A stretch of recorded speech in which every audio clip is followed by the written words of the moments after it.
Welcome to The Complete Teacher, 101 meaningful, bite-sized professional development lessons, each coming with thought-provoking titles, relevant, inspiring quotes, helpful text with anecdotes, data, and wisdom, and action steps. Lesson 89, Achievement Gaps, talking about the elephants. Glenn Singleton says, "I want to see a skilled, qualified teacher who not only believes in the educability of the students that he or she is seeing, but has the tools and the wherewithal to bring that student to standard through instruction. I'm not as focused on whether that teacher is white, black, brown, or multiracial." And Donna Cherry says, "Each parent sends you their best kids. It's not like they're keeping the good ones at home." The achievement gap is not a single issue. There are many educational achievement gaps.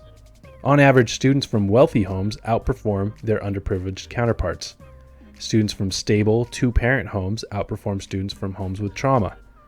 Students with learning disabilities are also outperformed. Let's face it, these gaps do exist, and schools have long been devising plans to address them. And in the age of COVID, school closures, and distance learning, many of these gaps are expected to get wider since resources and support at home are not equitable. If there's a single elephant in the room, can't ignore it, punch you in the gut gap, it's the racial achievement gap.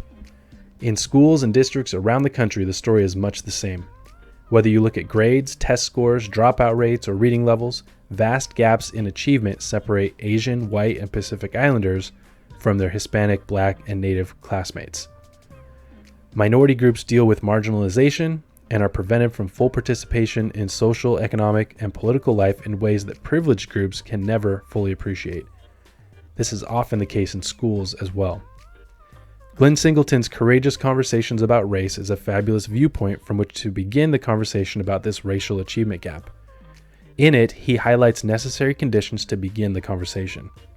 These include establishing immediate racial context, keeping the conversational spotlight on race, keeping everyone at the table, defining race as a social construct, and recognizing that success is often unfairly linked with adaptation to white culture. Growth mindset comes into play here as well.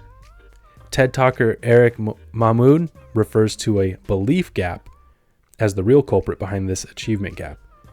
If we don't believe our students are capable, they won't believe it either, and the status quo will persist.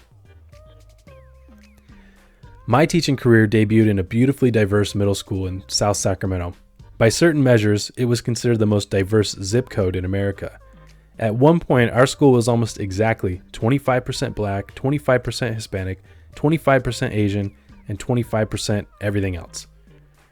These demographic quadrants included subcategories as well: Salvadorian, Guatemalan, Mexican, Filipino, Marshallese, Fijian, Tongan, Samoan, Hmong, Mien, Laotian, Cambodian, Russian, Ukrainian, Romanian.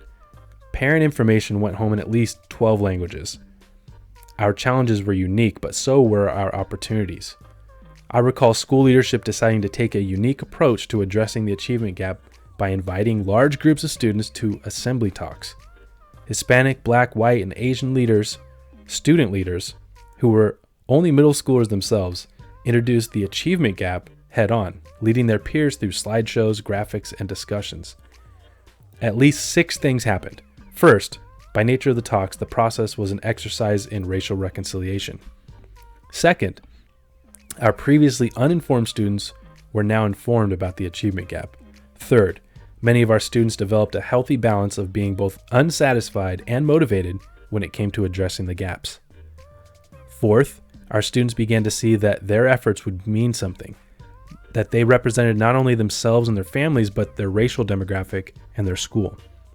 Fifth, the teaching staff grew bolder and more comfortable in addressing these issues in the classroom. Sixth, scores went up dramatically that year as a result of our students and teachers being better informed, unsatisfied with past results, and motivated to make changes. Don't ignore the racial achievement gap or any of the other achievement gaps. Admittedly, conversing with students, parents, or staff directly about achievement gaps in assemblies, classrooms, or individually can be uncomfortable, but they are courageous and necessary conversations if anything is to change. Action steps. Reflect on your own views about achievement gaps. What are some causes that you believe are to blame? What are some solutions that you have seen work or are willing to try? For you personally, or for your staff collectively, is there a belief gap that might first need to be reconciled before focusing on closing any achievement gaps? Need a copy of all the Complete Teacher lessons on slides? Looking for an e-reader or physical copy of the Complete Teacher? Want to browse thousands of other top-rated engaging resources? Check out the links below.